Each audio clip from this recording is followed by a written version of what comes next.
तिरंगा का कलर भी बदल देंगे, भगवा कर देंगे।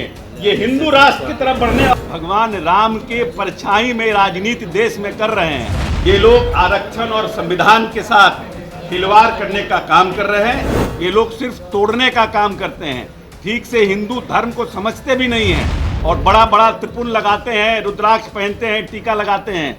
उनको ठीक से न शिव पुराण याद होगा, न देवी पुराण याद होगा, न रामायण याद होगा। ना हमें सनातन से कोई गुरेज है, ना हमें मुस्लिम से कोई गुरेज है, ना हमें बुद्ध से कोई गुरेज है। न उस तरह से अगर भारतीय जनता पार्टी अगर और सशक्त और मजबूत होगी तो आने वाले समय में न सिर्फ देश का झंडा बदलेगा बल्कि संविधान भी बदलेगा। चुनाव से इसका महत्व को घटाइए नहीं। ये हम लोगों के आने वाली पीढ़ी के भविष्य का सवाल है।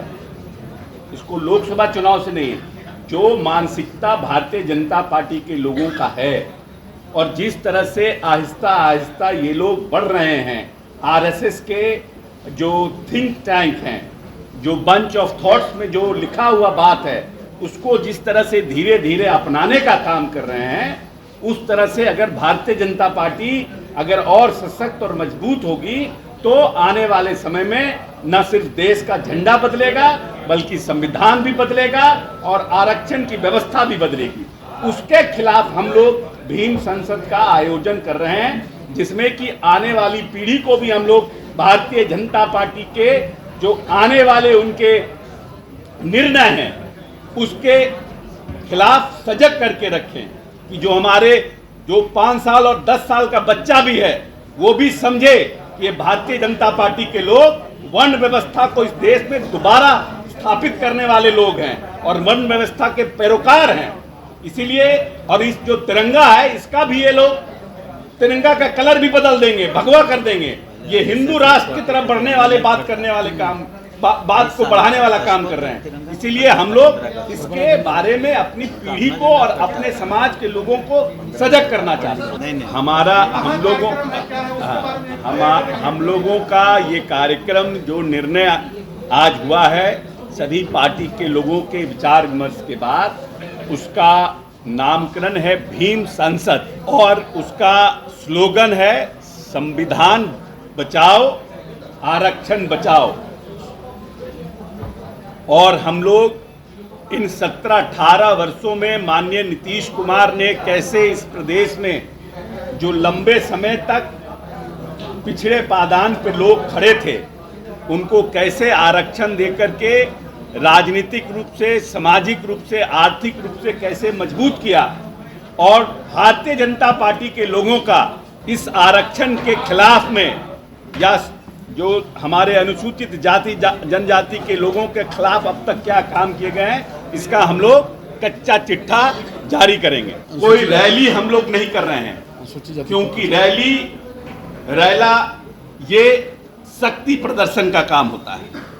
हम लोग भीम संसद कर रहे हैं। जो बाबा साहब भीमराव अंबेडकर, महात्मा गांधी के जो लोग अनुयायी हैं, जो उनकी बातों को मानने वाले लोग हैं, उन लोगों को पटना में बुलाकर किस तरह से ये लोग आरक्षण और संविधान के साथ खिलवाड़ करने का काम कर रहे हैं, इससे उनको जगाने का काम करेंगे। ये हम लोगों के पार्टी का ये निर्णय है और हम लोगों की पार्टी की तरफ से ये हो रहा है।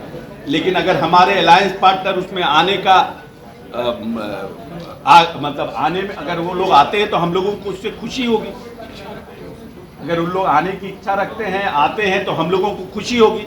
लेकिन ये पार्टी का कार्यक्रम है और इस पार्टी के कार्यक्रम में हमारे पार्टी के सभी रैंक एंड फाइल के लोगों को हम लोग इनकॉर्पोरेट करेंगे। जो ठीक बात है, माननीय अध्यक्ष जी का स्पष्ट कहना है कि जो लोग आज भगवान राम के परछाई में राजनीति देश में कर रहे हैं और बड़ा बड़ा त्रिपुल लगाते हैं, रुद्राक्ष पहनते हैं, टीका लगाते हैं, उनको ठीक से न शिव पुराण याद होगा, न देवी पुराण याद होगा, न रामायण याद होगा, लेकिन सिर्फ भगवान राम की छाया में इस देश में राजनीति कर रहे हैं। ये लोग सिर्फ तोड़ने का काम करते हैं, ठीक से हिंदू धर्म को समझते भी नहीं हैं। धर्म का पर विश्वास करना और राजनीति ये दोनों अलग अलग चीज है।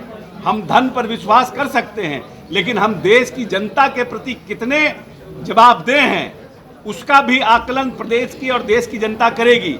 महंगाई पर भारतीय जनता पार्टी जिसने सत्ता हासिल किया, बेरोजगारी पर भारतीय जनता पार्टी जिसने सत्ता हासिल किया, इन 9 साल में इस पर कुछ नहीं बोल रही है।